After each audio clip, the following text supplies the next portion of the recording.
era Soeharto ketika rezim penguasa itu memperlakukan hukum secara represif. Sejumlah pelanggaran HAM yang sebelum itu dilakukan, disinyalir dilakukan oleh petinggi-petinggi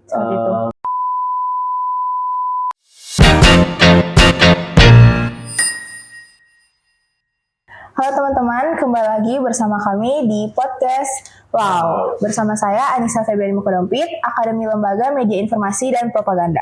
Dan saya Ibrahim Mufiq Putra dari Akademi Lembaga Media Informasi dan Propaganda. Teman-teman, ada masa-masa dalam sejarah yang tidak pernah benar-benar pergi, meskipun waktu terus berjalan.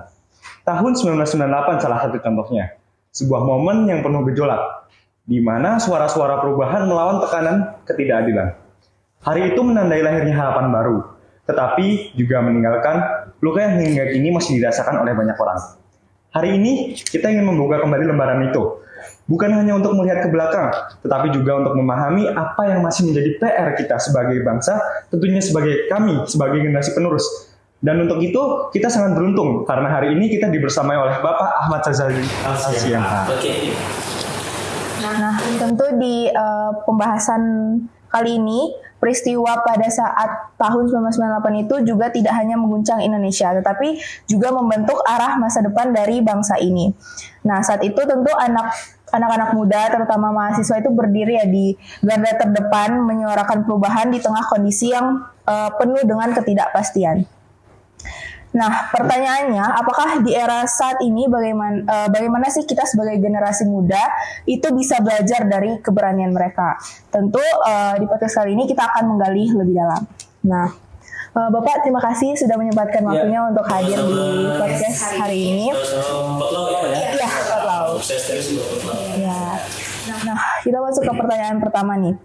Pada saat kondisi tahun tersebut nih, apakah Bapak sendiri tuh sudah turut merasakan hiruk pikuk yang terjadi nggak sih? Iya, oke.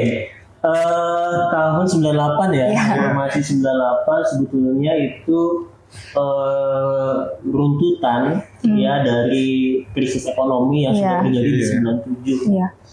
Saya nggak tahu teman-teman di sini lahirnya tahun berapa? 2005 ya. 2000-an. Undang-undang dasar ya. Oke, kalau tadi pertanyaannya apakah saya terlibat? Wah, ini kayaknya membuka umur saya. Oke. Gak apa-apa lah. Sebetulnya saya ketika itu di 98 itu masih kecil.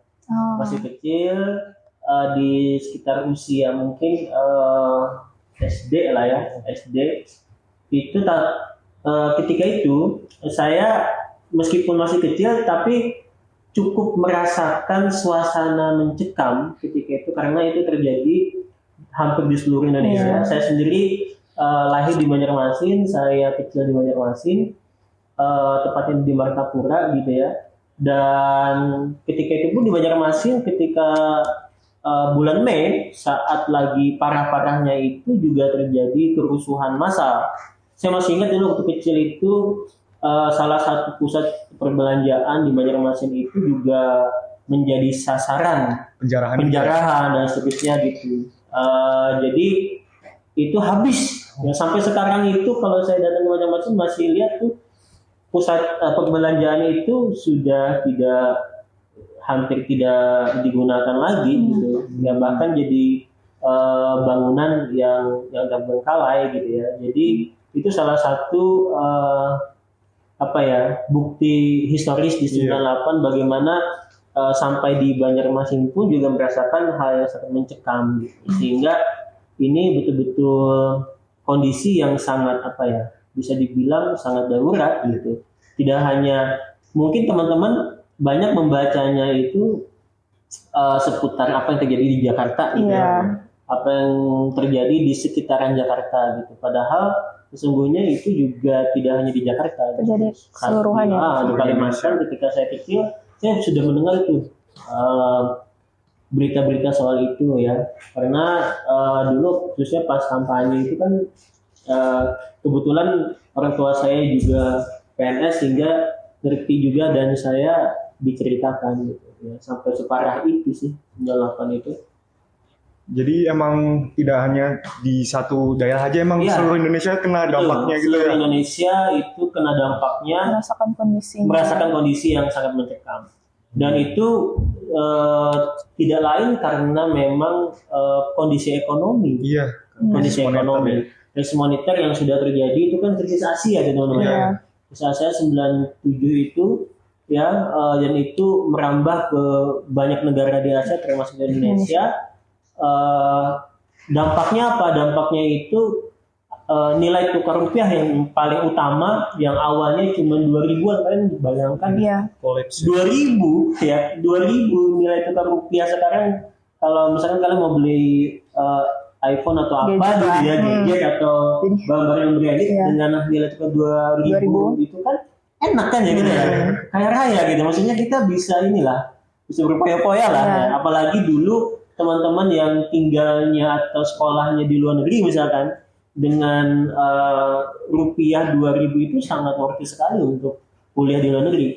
Tapi itu anjlok ya, bahkan sampai ke angka 16.000 lebih kan, 16.700-an lebih gitu. Bahkan ada angka sampai ke 17.000, sehingga sekarang saja itu relatif 16 ribuan, 16 ribuan kan sekarang kan. Jadi 17.000. bayangkan down berapa kali lipat tuh dari 2000. Otomatis kan efeknya kemana-mana. Iya. Harga kebutuhan pokok naik dan seterusnya, ekonomi semakin mencekam, banyak perusahaan kolaps. Bank saja itu banyak sekali bank yang dinyatakan kolaps, tutup. Gitu. Bayangkan terjadi PHK yang sangat luar biasa. Sementara di sisi yang lain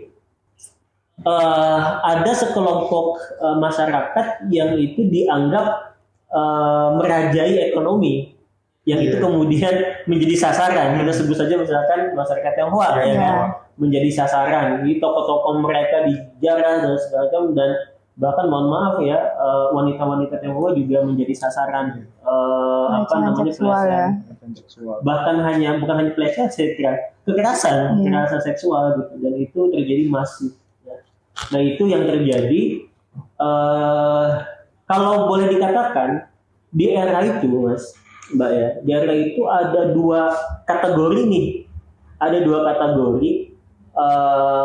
Yang pertama adalah massa atau tadi dibilang mahasiswa gitu ya, yang secara kesadaran mereka, secara kesadaran politik mereka ngerti bahwa ini rezim Orde Baru harus diakhiri. Iya.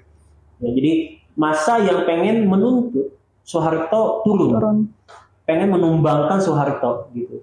Ya, dan mereka paham betul bahwa krisis moneter ini itu akan berdampak luas terhadap stabilitas dalam negeri gitu ya, stabilitas politik, keamanan dan sebagainya. Dan satu-satunya jalan adalah dengan cara menurunkan Soeharto. Gitu. Ini kelompok yang pertama.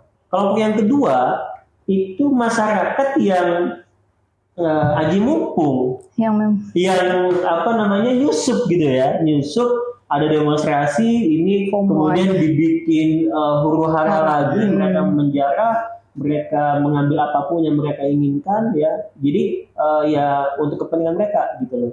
Mereka tidak begitu ngerti nih sebetulnya titik masalahnya apa. Mau Soeharto turun nggak turun, mereka yang penting dapat apa nih, gue dapat barang-barangnya, dapat apa gitu dari kayak itu. Ramai sekali dan dampaknya sangat luar biasa. Jadi emang ini yang dirugikan tuh banyak pihak ya, dari emang rakyatnya yang kaget kolaps keuangannya, sampai ada etnis Tionghoa itu yang emang sangat kena. Saya juga pernah dapat cerita dari teman saya. Kebetulan beliau emang orang Tionghoa kan. Jadi dulu orang tuanya punya toko nih, punya toko Tionghoa. Terus tiap hari tuh hampir dijarah, terus dimintain duit terus itu, dan memang itu membuat mereka sedikit trauma hingga saat ini, bahkan anak-anaknya pun nggak ikut kena tapi ikut merasakan traumanya gimana gitu. Terus juga dengar-dengar dulu sampai keturunan Tionghoa yang teman saya tahu ini, orang tuanya sampai ganti nama dari nama yang Chinese sekali tuh sampai disuruh ganti nama yang Indonesia Jawa sekali gitu ya. Iya. Itu kan sebetulnya juga jadi materi-materi keresahan kalau misalkan kita sebut komedian si Ernest ya. Itu kan juga salah satu materi dia untuk materi komedi, materi stand up, bahwa itu keresahan di era itu juga direfleksikan di zaman sekarang gitu. Segimanapun mereka mengganti nama misalnya tetap aja nggak bisa, ya kan, nggak bisa, dari look kan sudah berbeda gitu kan. Nah itu yang tapi sebelumnya juga memang ada beberapa kebijakan dari Soeharto yang membatasi etnis Tionghoa gitu seperti itu. Jadi entah kemudian masyarakat ini merasa ini nggak adil atau apa gitu, akhirnya mereka jadi kena sasaran kasihan sih. Sebetulnya tidak hanya masalah itu, banyak sekali sebetulnya yang kalau poin apa misalkan tadi disinggung soal anak muda nih ya, menurut saya membaca sejarah 98 meskipun kalian lahir tahun 2005 ya, 2005 2006, itu bukan hal yang bukan hal yang nggak berguna, justru sangat berguna sekali. Ya.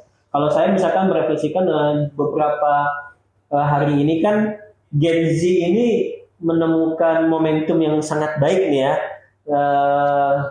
Misalkan hasil dari uji materi di Mahkamah Konstitusi dan itu dipelopori oleh Gen Z gitu kan, itu menjadi hal yang sangat baik ya, menjadi hal yang sangat baik.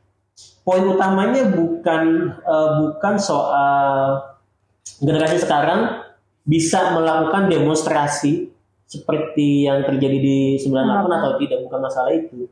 Poin utamanya itu bukan soal kalian bisa turun ke jalan seperti atau mendemo mendudukin gedung DPR ya sampai Soeharto akhirnya lengser menyatakan pengunduran dirinya di bulan Mei tahun 98, 21 Mei itu. Bukan poin utamanya, bukan soal gimana atau bagaimana kalian bisa menentang penguasa, bukan soal itu, tetapi adalah anak muda ini poin utamanya adalah bagaimana dia bisa aware terhadap kondisi bangsa, kondisi masyarakat itu dengan cara-cara yang berbeda. Silahkan, mungkin kalian tidak perlu lagi turun ke jalan, kalian cukup dengan Netflix, cukup dengan posting di media sosial dan seterusnya, itu sudah menjadi gerakan masif mahasiswa misalkan, is okay. Atau seperti yang dilakukan kemarin teman-teman mahasiswa yang melakukan uji materi soal presidensial threshold itu dengan jalur-jalur yang sudah konstitusional, yang demokratis gitu ya. Maksudnya ada kanal-kanal yang sudah disediakan, pakai tempuh seperti itu, nggak ada masalah gitu. Jadi yang penting adalah menjaga spirit bahwa manusia mahasiswa itu adalah agen perubahan gitu. Poinnya adalah itu sih menurut saya. Tapi Bapak, tidak sedikit dari Gen Z itu memang gampang banget terkena propaganda, apalagi propaganda dari video cuma 15 detik doang, itu gimana? Ya mending 15 detik ya, sebut lagi ya. Itu soal literasi. Literasi itu bukan hanya soal seluas apa bacaanmu, sebanyak apa kamu baca buku, bukan. Sebagus apa nalar kritismu terhadap informasi, berita yang kita dapat. Terhadap berita yang kita dapat. Misalkan nih, kalian ketika membaca sejarah 98 misalkan, itu kan cukup banyak simpang siur, entah fakta atau apalah, simpang siur cerita lah kira. Mana yang cerita, mana yang opini, mana yang fakta, itu kan perlu dipilah. Gitu. Mana yang istilahnya ini adalah propaganda untuk menjatuhkan seseorang misalnya seperti itu. Itu kan juga perlu dipilah. Nah, sehingga sebetulnya kondisi sekarang itu berbalik ya, di mana dulu informasi sangat terbatas. Bahkan dulu di zamannya Orde Baru, zamannya Soeharto, informasi itu harus disortir gitu kan, oleh Kementerian Penerangan, ya kan. Nah, ini juga salah satu bagian dari reformasi di era 98 itu, semangatnya adalah membuka informasi publik secara demokratis gitu kan, seperti itu. Sehingga Gus Dur setelah reformasi menghapuskan Kementerian Penerangan itu gitu. Karena ini adalah salah satu cara rezim untuk mengendalikan informasi supaya bisa digiring opini dan seterusnya. Nah, kondisinya sudah berubah. Saat ini semua informasi mudah didapatkan gitu kan. Sehingga yang penting kemudian bukan soal kamu dapat informasi apa, tapi kamu bisa sekritis apa terhadap informasi itu gitu. Betul. Ya, itu yang penting. Jadi emang itu Kementerian Penerangan ya, itu banyak banget yang Dulu buku-buku pun juga di betul di ban itu. pers dulu. Iya ya, pers. Dulu saya memiliki senior ya. Saya sebelum di dosen dan sekarang juga masih di radio aktif gitu ya. Jadi cerita dari senior dulu, bahkan si senior ini beliau berani memberitakan soal apa namanya, intinya mengkritik rezim lah Soeharto ketika itu, dan dia harus mendekam beberapa hari ya, ditahan gitu ya, sehingga itu hanya satu senior saya yang saya bisa berkomunikasi langsung gitu kan, tapi sekarang sudah meninggal beliau. Belum lagi berita-berita pemberedelan media dan sebagainya gitu, itu sangat masif sekali gitu. Nah, ini yang terjadi di era Soeharto ketika rezim penguasa itu memperlakukan hukum secara represif gitu, seperti itu, anti kritik ya kan. Alasannya apa? Ada satu hal yang paling penting, yang menarik, yang dilakukan oleh Soeharto ketika itu adalah atas nama ekonomi, atas nama pembangunan.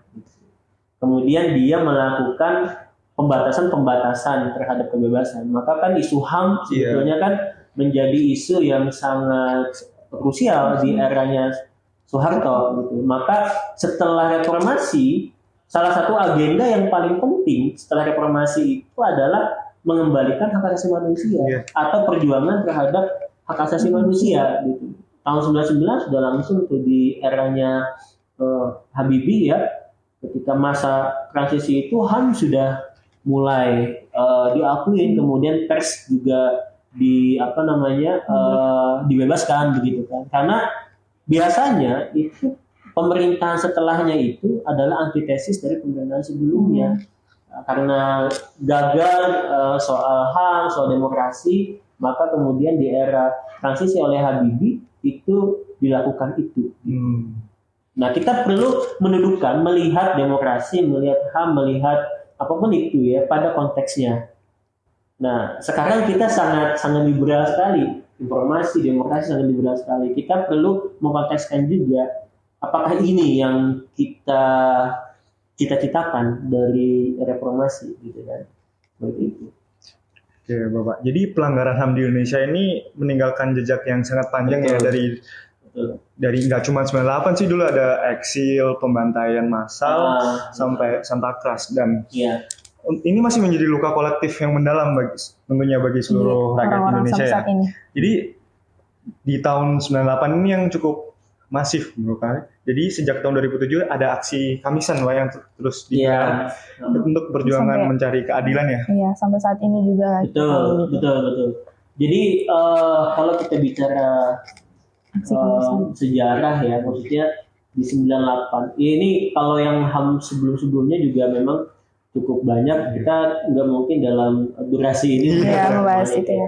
97 98 itu yang mewarnai, salah satu yang mewarnai lahirnya atau melatar belakangnya lahirnya reformasi 98, karena memang ada terjadi sejumlah pelanggaran HAM yang sebelum itu dilakukan, disinyalir dilakukan oleh petinggi-petinggi saat itu gitu ya. Misalkan di tahun dari 97 sampai 98 itu terjadi penculikan beberapa aktivis ya, kalau kita sebut misalkan aktivis Partai Rakyat Demokratis ya, PRD, itu ada cukup banyak ya, bahkan katanya ada ratusan yang ketika itu diculik. Penculikan ini kan penghilangan secara paksa, itu kan sesungguhnya bertentangan dengan HAM kan, gitu kan, seperti itu. Ada konvensinya gitu ya. Nah, bahkan ada 13 nama yang sampai saat ini tidak diketahui hilangnya kemana ya kan, kalau dibunuh di mana dibuangnya gitu kan. Salah satunya ya mungkin teman-teman pernah membaca ya, Wiji Tukul itu salah satu sastrawan suka mengkritik Orde Baru ketika itu juga salah satu nama tuh dari 13 itu. Dan ada dugaan misalkan itu dilakukan oleh operasi Kopassus ketika itu, ya kalau pernah dengar Tim Mawar. Nah, itu. Tapi dan itu yang akhirnya menyebabkan Pak Presiden sekarang itu Prabowo kan akhirnya diberhentikan dari Pangkostrat gitu kan seperti itu. Nah, tapi sampai saat ini kan kita juga tidak bisa istilahnya menemukan keadilan atau fakta sebetulnya yang terjadi apa gitu kan di balik itu ya. Kita hanya menunggu kalau pemerintah memiliki niat baik untuk menyelesaikan masalah-masa lalu, saya kira sangat baik sekali karena sejarah itu penting untuk membangun what next gitu kan. Jangan sampai kita itu sejarah kita itu belum selesai, nah kita mau ke arah mana nih gitu kan seperti itu. Sehingga bagi saya sih masalah-masalah masa lalu juga harus tetap diselesaikan gitu. Ya, meskipun saat ini mungkin yang berkuasa adalah yang ada yang diduga terkait dengan masa lalu itu gitu kan. Tapi ya itu mau nggak mau kita sebagai rakyat juga memiliki hak untuk tahu masalah itu. Iya. Nah tentu karena peristiwa ini tuh tidak hanya yang seperti yang saya bilang tadi ya, tidak hanya mengguncang Indonesia saja, tapi tentu internasional juga gitu. Dan saya juga sempat kemarin itu ada kelas dan membahas soal ini gitu. Nah, jadi pandangan internasional terhadap kerusuhan 98. Nah, permasalahan ini tuh bisa diajukan ke Mahkamah Internasional nggak sih, Pak? Kalau penyelesaian HAM, kalau dalam hukum HAM itu kan sesungguhnya ketika terjadi penyelesaian HAM, terjadi masalah pelanggaran HAM, yang bisa melanggar HAM itu siapa sih? Negara, kan? Karena dia sebagai pemegang kewajiban, gitu kan, sebagai pemegang kewajiban.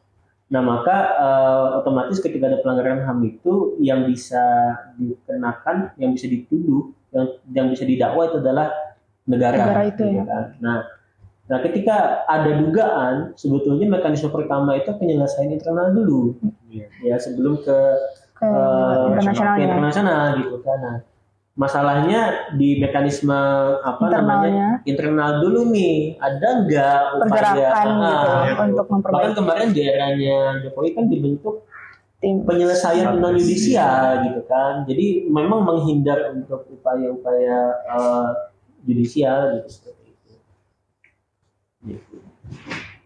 Bapak, kan kemarin beberapa bulan yang lalu salah satu menteri kita bilang nih kalau ini bukan salah satu pelanggaran yang berat. Menurut Bapak gimana nih? Apakah di kabinet sekarang isu-isu HAM itu bisa terselesaikan gitu yang lama? Ya, tadi karena orangnya itu adalah bagian dari yang tertuduh dalam arti ya.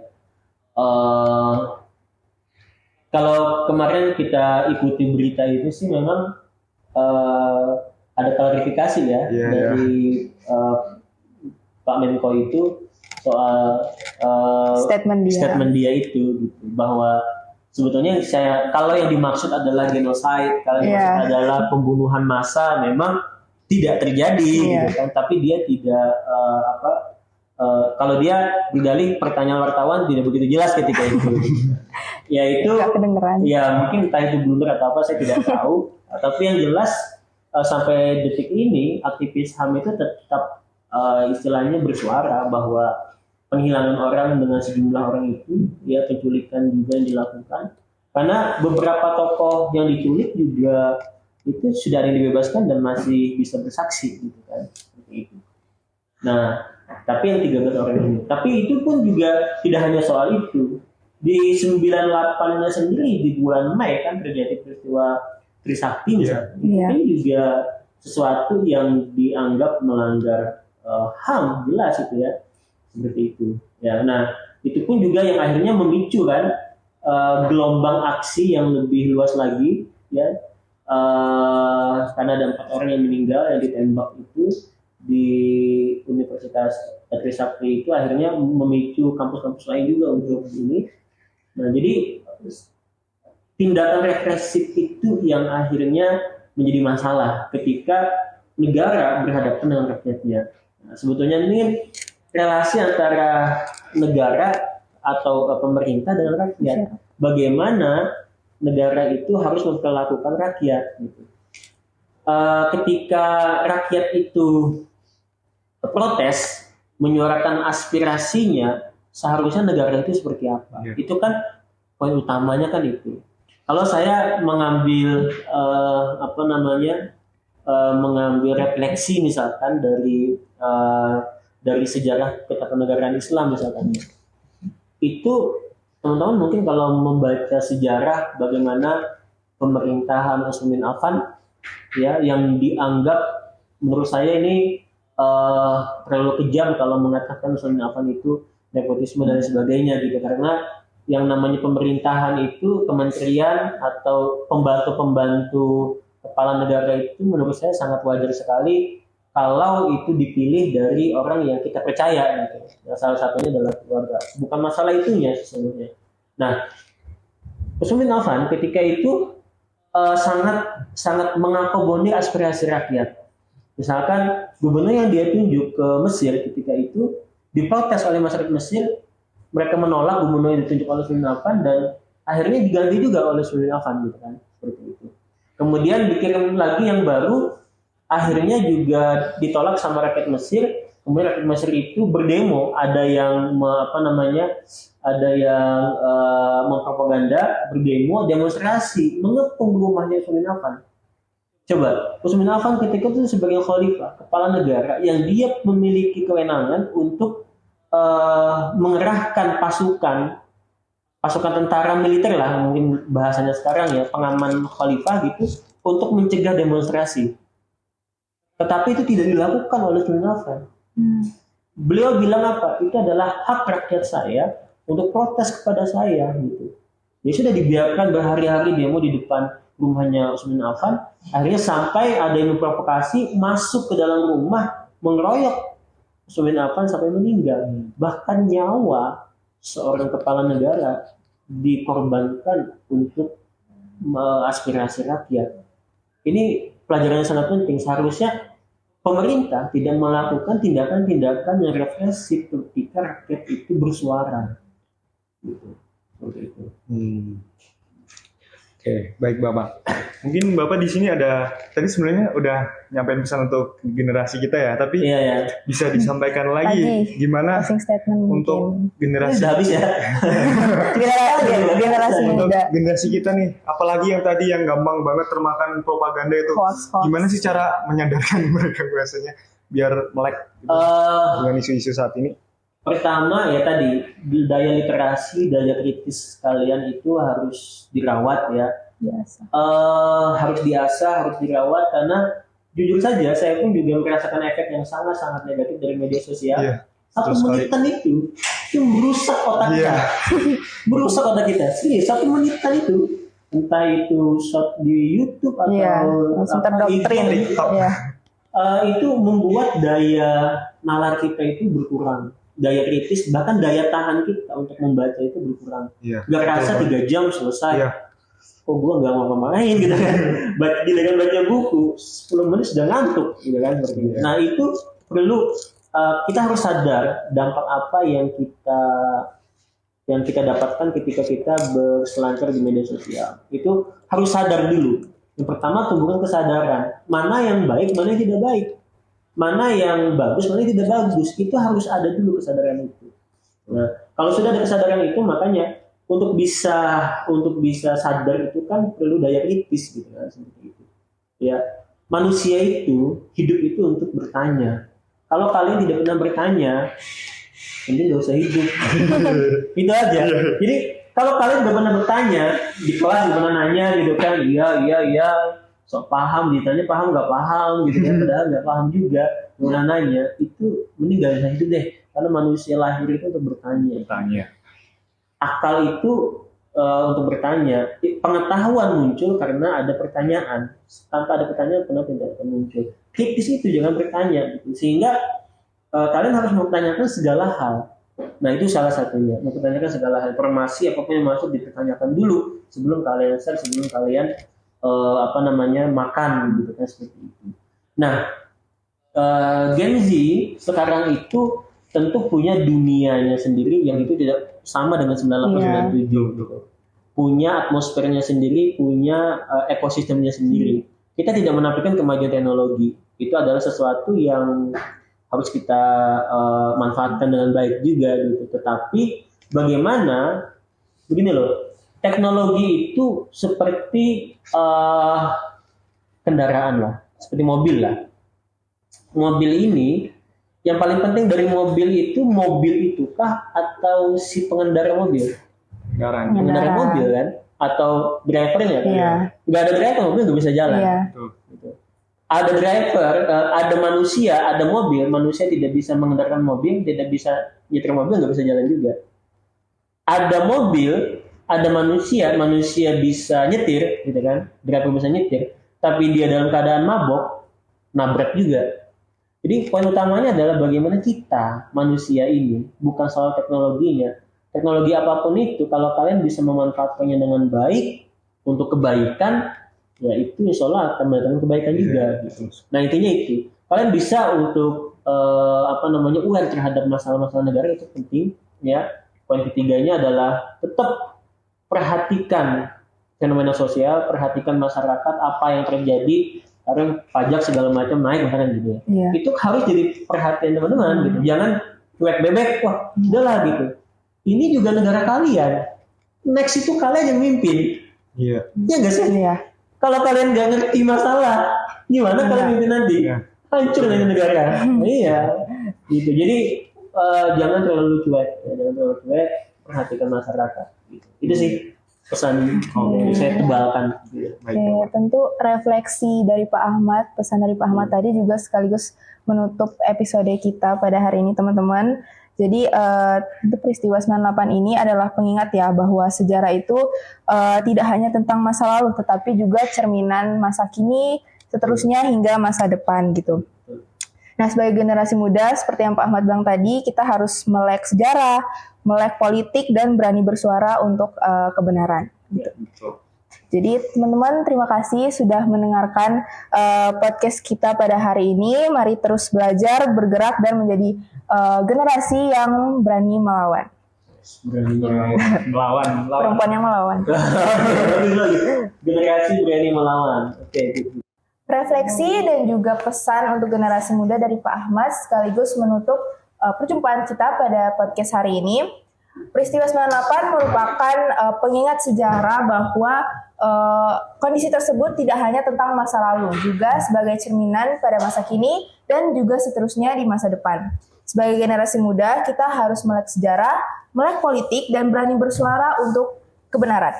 Jangan biarkan perpecahan atau diskriminasi merusak persatuan yang telah dibangun dengan perjuangan yang tidak ringan. Saya Anissa. Dan saya Ibra, pamit undur diri.